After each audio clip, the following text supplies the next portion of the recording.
Partir sur les traces de Napoléon, c'est partir à la rencontre de passionnés qui font vivre le mythe napoléonien. Dans des lieux souvent insolites, méconnus et charmants, à l'image du château du Martret, à quelques kilomètres de Meaux, au nord de la Seine-et-Marne. Un petit château bâti au XVIIIe siècle où on cultive la mémoire de l'empereur et le souvenir de ceux qui l'ont servi. J'ai justement rendez-vous avec le propriétaire des lieux. Je savais bien que ce château était habité. Bonjour Bruno. Bonjour Thomas. Si je m'invite chez vous aujourd'hui, c'est pour que vous me racontiez une histoire passionnante, une histoire de famille. Votre épouse, qui est plus timide que vous, descend de 2 fidèles de l'empereur, et parmi eux, Caulaincourt. Qui était Caulaincourt?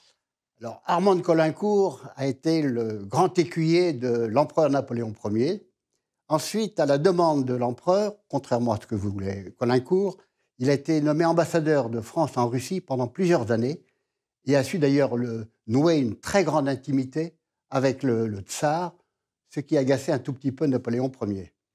D'ailleurs, puisqu'on parle de la Russie, sachez qu'au retour de la campagne de Russie, pendant 14 jours, Napoléon et Caulaincourt ont voyagé en tête-à-tête suite à la décision de l'empereur de rentrer précipitamment à Paris. Après ce retour de Russie, il a demandé à Caulaincourt d'être ministre des Relations extérieures pour traiter toutes les affaires, notamment au congrès de Châtillon, qui s'est très mal passé. Napoléon a été assez effroyable vis-à-vis de Caulaincourt. Je crois que le grand événement aussi qui a marqué la vie de Caulaincourt, c'est l'abdication au mois d'avril 1814, lorsque Napoléon s'adresse à Caulaincourt. « Caulaincourt, c'est à vous que je remets mon abdication. » Il est resté jusqu'au bout. Alors, il est resté non seulement jusqu'au bout, mais vous savez que dans la nuit qui a suivi l'abdication, l'empereur a tenté de mettre fin à ses jours et il a appelé Caulaincourt, on dit à 3 heures du matin, et il a dit à Caulaincourt « Prenez-moi la main, embrassez-moi, car bientôt je ne serai plus là. » Et le dernier élément aussi, c'est, j'y pense, lorsque Napoléon part à l'île d'Elbe, il dit à Caulaincourt « N'oubliez jamais l'estime et la grande amitié que j'ai pour vous. N'oubliez pas de m'écrire souvent. » Je crois que vous avez un autre ancêtre célèbre ici. Je vais aller le rencontrer. Promis, je ne dérange rien. Au Martret, le temps semble s'être arrêté. Voici le salon de musique. On est loin du tumulte des champs de bataille.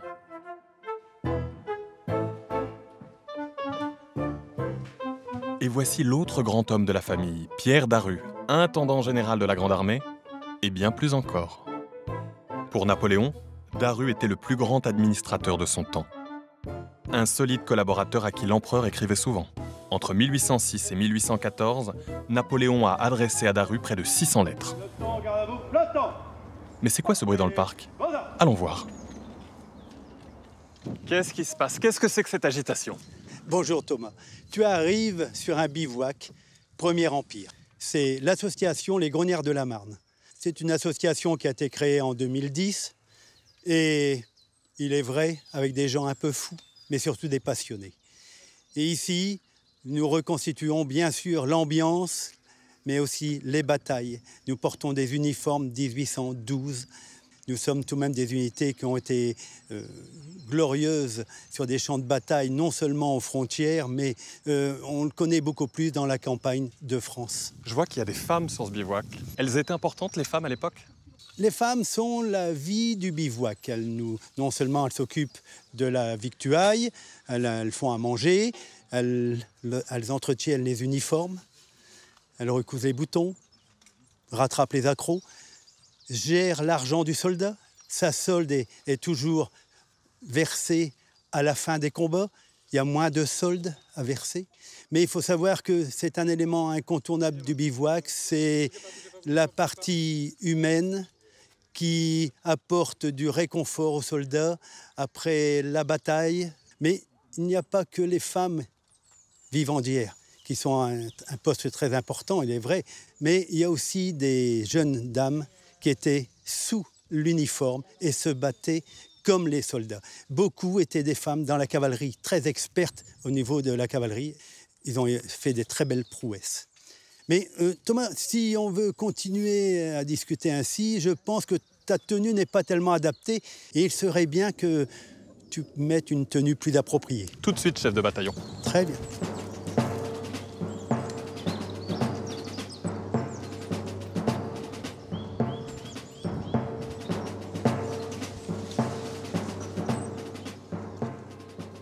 Je suis prêt, chef de bataillon.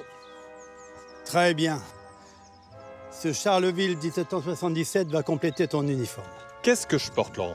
Ben justement, des chaussures noires, réglementaires, les guêtres, le pantalon à pont, le gilet, la veste avec les boutons de ton régiment, représentant ton régiment. Tu n'as pas d'épaulettes car tu es un fusilier et tu portes un shako.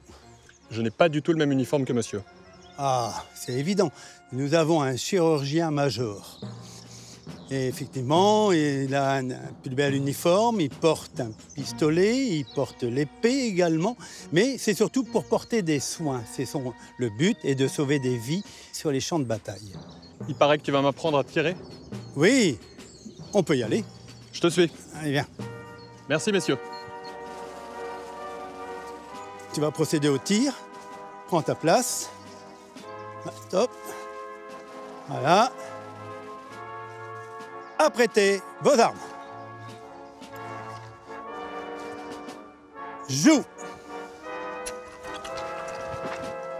Feu. Portez vos armes. Reposez vos armes.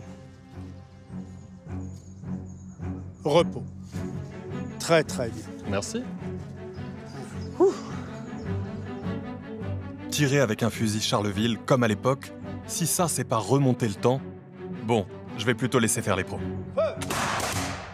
Un grand merci à mes fidèles grognards qui m'ont fait découvrir leur passion. Vivre les campagnes napoléoniennes, voilà ce qui me manquait. J'espère juste que je ne vais pas tomber sur un bataillon de Russes. Il paraît qu'ils ne sont pas très commodes. C'est ça! Vive l'empereur!